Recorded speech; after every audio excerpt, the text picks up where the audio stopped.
Welcome to MBA Solutions. I am Manjunath, working as an assistant professor in the Department of Business Administration, VVC, Mysuru.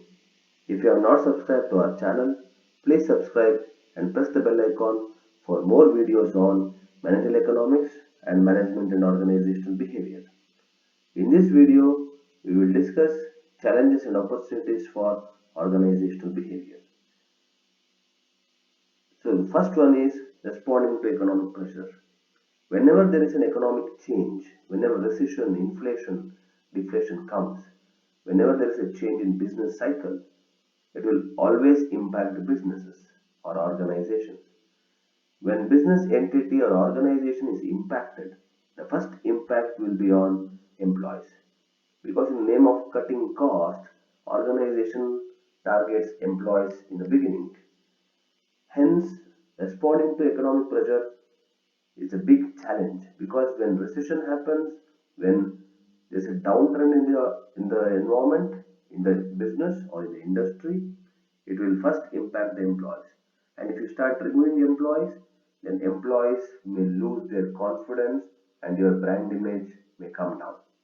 And you cannot keep them because you are under loss. Hence, how do you respond to this economic pressure is a challenge.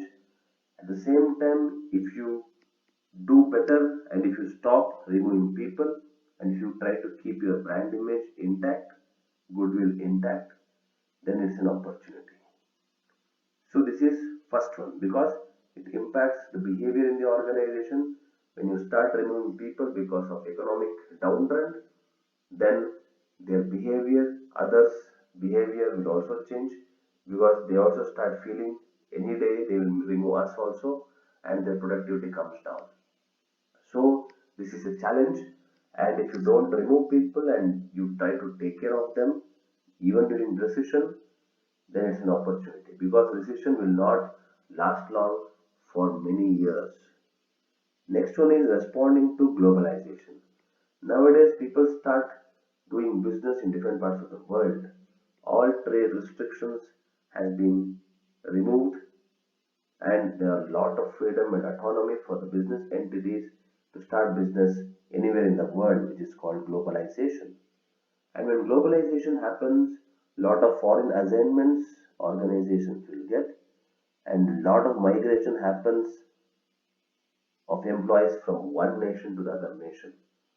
And this is a challenge because you have to maintain the standard globally because you are doing foreign assignments and a lot of people from different parts of the world come to your organization. So this is a biggest challenge how to manage all this, and this will always impact the behavior of the individuals in the organization. Because when you are doing foreign assignment and set of standards globally, then you have to have better people in the organization and their competencies should also be good and their behavior should also be good. And when a lot of people from other parts of the world started coming, their culture is different, their behavior is different. So it's a big challenge to manage all this, and it's an opportunity because if you manage in a better way, you can do business in an effective way. The next one is managing workforce diversity. Workforce diversity talks about the diversity or the difference in the age group that we have today in any organization, gender diversity, different race, religion, caste, everybody is working together.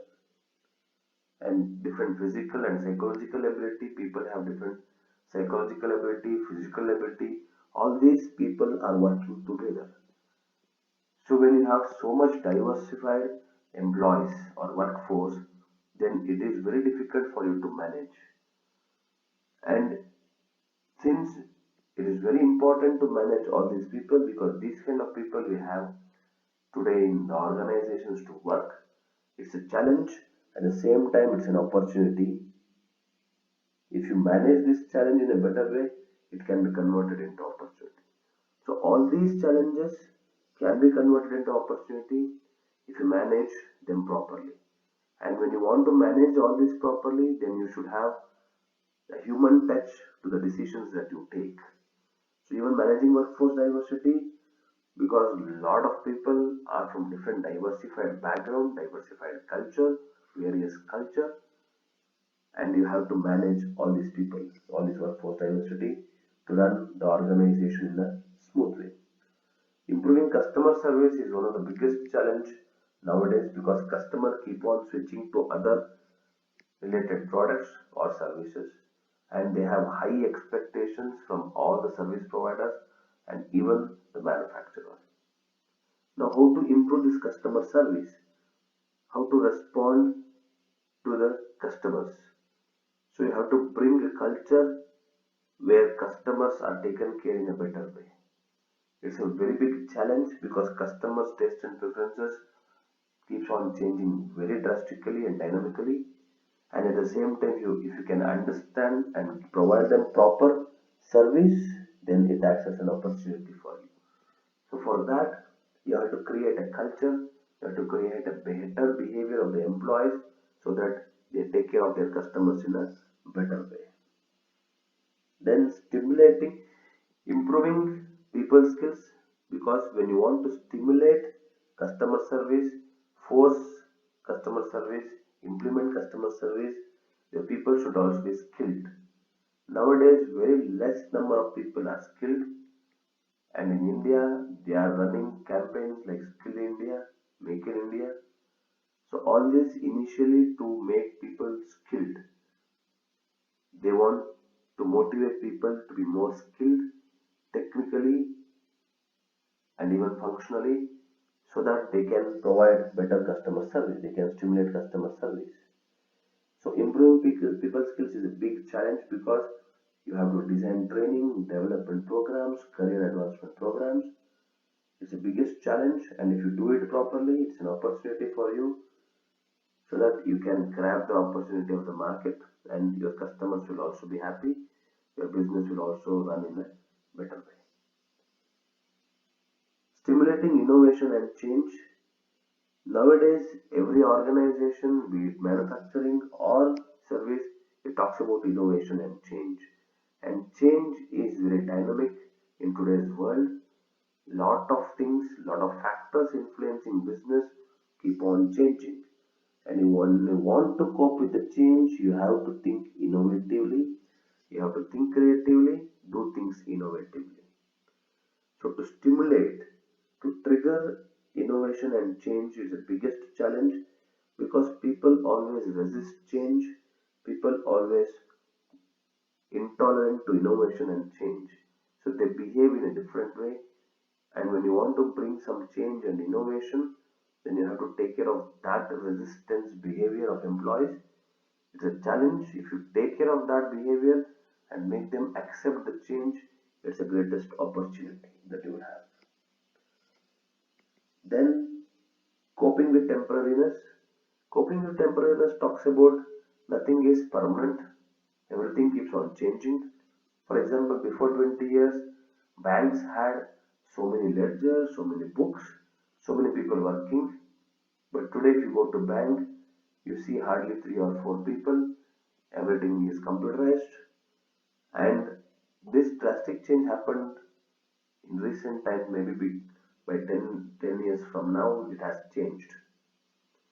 So when lot of things are not permanent and changing, coping with temporariness, coping with the change is a very important thing in any organization and in any business. If you don't change, if you continuously don't update the employee's knowledge and skill, if they become outdated, then the organization will sink. Hence, you have to create that kind of environment where people show their attitude or show their intimacy towards learning, updating themselves every day. So this is temporary coping with temporariness.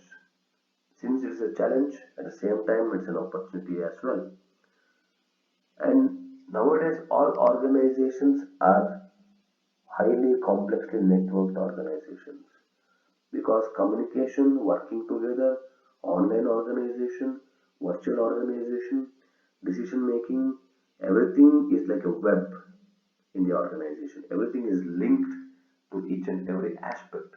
You cannot do things alone in any organization. So it is always linked, networked. And when it is linked and networked, we want people who coordinate, cooperate, and collaborate with all the departments, with all the people inside the organization.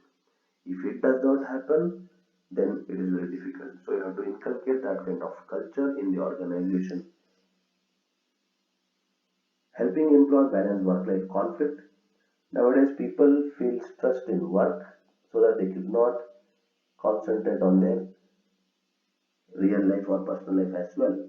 So there should be a link between work and non-work. For example, Google helps to adopt children. Legal expenses, fees, and education of the children will be bared by Google.